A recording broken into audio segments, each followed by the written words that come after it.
Hello investors. आज के time में हर कोई फाइनेंशियली फ्री होने के लिए अपने पैसे को किसी न किसी जगह इन्वेस्ट कर रहा है। वो इन्वेस्टमेंट एफडी में हो सकती है, गोल्ड में हो सकती है, रियल एस्टेट में हो सकती है या फिर स्टॉक्स या म्यूचुअल फंड में हो सकती है।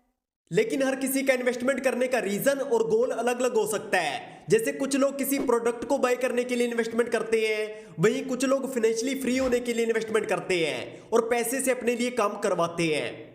तो आज की इस वीडियो में हम पूरी डिटेल में बात करेंगे शॉर्ट टर्म इन्वेस्टमेंट और लॉन्ग टर्म इन्वेस्टमेंट क्या होता है। तो सबसे पहले बात करते हैं शॉर्ट टर्म इन्वेस्टमेंट क्या होता है। दोस्तों, शॉर्ट टर्म इन्वेस्टमेंट का मतलब होता है जब आप अपने पैसे को 1 साल से लेकर 5 साल के लिए इन्वेस्ट करते हैं। इसमें हमारा मेन गोल एक एक्स अमाउंट इकट्ठा कर किसी प्रोडक्ट या सर्विस को बाय करना होता है। जैसे अगर आप किसी एक्स अमाउंट की कार को बाय करना चाहते हैं तो आप उस कार को बाय करने के लिए अपनी इनकम में से हर महीने कुछ पैसा सेव करेंगे और फिर उस सेव किए हुए पैसे को एफडी, स्टॉक्स या म्यूचुअल फंड में इन्वेस्ट करेंगे ताकि आपके पैसे की वैल्यू इन्फ्लेशन की वजह से कम ना हो और फिर 3 से 4 साल बाद आप उस कार को बाय कर लेंगे।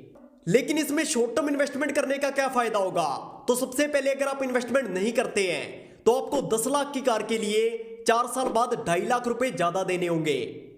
जो कार आप 10 लाख रुपए में खरीदना चाहते थे उसे खरीदने के लिए 4 साल बाद आपको 2.5 लाख रुपए ज्यादा देने होंगे, क्योंकि हर साल हमारे पैसे की वैल्यू इन्फ्लेशन की वजह से 6% कम होगी।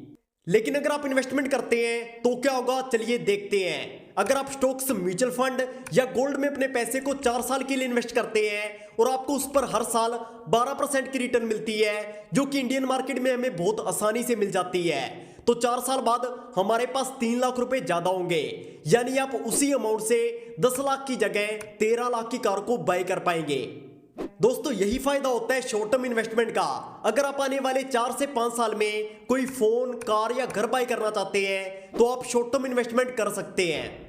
अब अगर हम शॉर्ट टर्म इन्वेस्टमेंट के लिए सही इन्वेस्टमेंट ऑप्शंस की बात करें तो सबसे पहले अगर आप बिल्कुल भी रिस्क नहीं लेना चाहते तो एफडी आपके लिए सबसे बढ़िया इन्वेस्टमेंट ऑप्शन हो सकता है। लेकिन अगर आप थोड़ा सा रिस्क ले सकते हैं तो आप म्यूचुअल फंड और गोल्ड में इन्वेस्टमेंट कर सकते हैं, जहां पर आपको 10 से 15% की रिटर्न आसानी से मिल जाएगी। इसके अलावा आप रियल एस्टेट और स्टॉक्स में भी इन्वेस्टमेंट कर सकते हैं, लेकिन इनमें आपको तभी इन्वेस्टमेंट करनी है जब आपका विजन 5 साल से ज्यादा को और इसके लिए आपके पास अच्छी खासी नॉलेज भी होनी चाहिए। अब बात करते हैं लॉन्ग टर्म इन्वेस्टमेंट क्या होता है। दोस्तों, लॉन्ग टर्म इन्वेस्टमेंट का मतलब होता है जब आप अपने पैसे को 5 साल से ज्यादा के लिए इन्वेस्ट करते हैं। इसमें हमारा मेन गोल पैसे से अपने लिए काम करवाना और जल्दी से जल्दी फाइनेंशियली फ्री होना होता है। लॉन्ग टर्म इन्वेस्टमेंट में सारा खेल टाइम का होता है। आप जितनी जल्दी इन्वेस्टमेंट शुरू करेंगे आपको उतना ही ज्यादा फायदा होगा। जैसे एग्जांपल के लिए अगर आप हर महीने 10,000 रुपए इन्वेस्ट करते हैं और उस पर आपको हर साल एवरेज 20% की रिटर्न मिलती है, तो 5 साल बाद आप 6 लाख रुपए इन्वेस्ट कर चुके होंगे और 20% के हिसाब से इसकी वैल्यू 10,34,000 रुपए हो जाएगी।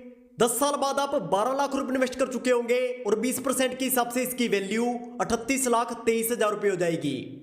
15 साल बाद आप 18 लाख रुपए इन्वेस्ट कर चुके होंगे और 20% के हिसाब से इसकी वैल्यू 1,13 लाख रुपए हो जाएगी। यानी 15 साल बाद हमारा पोर्टफोलियो 1 करोड़ से ऊपर चला जाएगा। यही फायदा होता है लॉन्ग टर्म इन्वेस्टमेंट का। 20 साल बाद हम 24 लाख रुपए इन्वेस्ट कर चुके होंगे, 20% के हिसाब से इसकी वैल्यू 3,16,14,000 रुपए हो जाएगी। इसी तरीके से लॉन्ग टर्म इन्वेस्टमेंट में हम पैसे से अपने लिए काम करवाते हैं और वो हर नए दिन के साथ हमारे लिए ज्यादा मेहनत करता है। अब आपको कमेंट सेक्शन में ये बताना है 30 साल बाद हमारे पैसे की वैल्यू क्या होगी।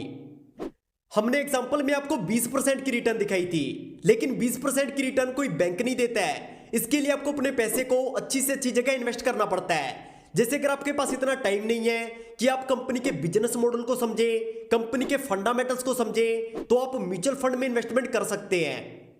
दूसरा, अगर आप थोड़ी सी नॉलेज लेकर या इस वीडियो को देखकर अपने पैसे को स्टॉक्स में इन्वेस्ट करते हैं तो शायद आपको 20% से भी ज्यादा रिटर्न मिल सकती है। तीसरा, आप गोल्ड में इन्वेस्टमेंट कर सकते हैं। चौथा, अगर आपके पास रियल एस्टेट की अच्छी खासी नॉलेज है तो आप वहां से भी अच्छा खासा प्रॉफिट बना सकते हैं। तो दोस्तों, मुझे नहीं पता आप इन दोनों में से किस में और कितना पैसा इन्वेस्ट करेंगे, लेकिन मैं आपसे यही कहना चाहूंगा आपको अपनी इनकम में से 10 से 20% पैसा लॉन्ग टर्म के लिए जरूर इन्वेस्ट करना चाहिए, ताकि आपका पैसा आपके लिए काम कर सके और आपको जल्दी फाइनेंशियली फ्री कर सके।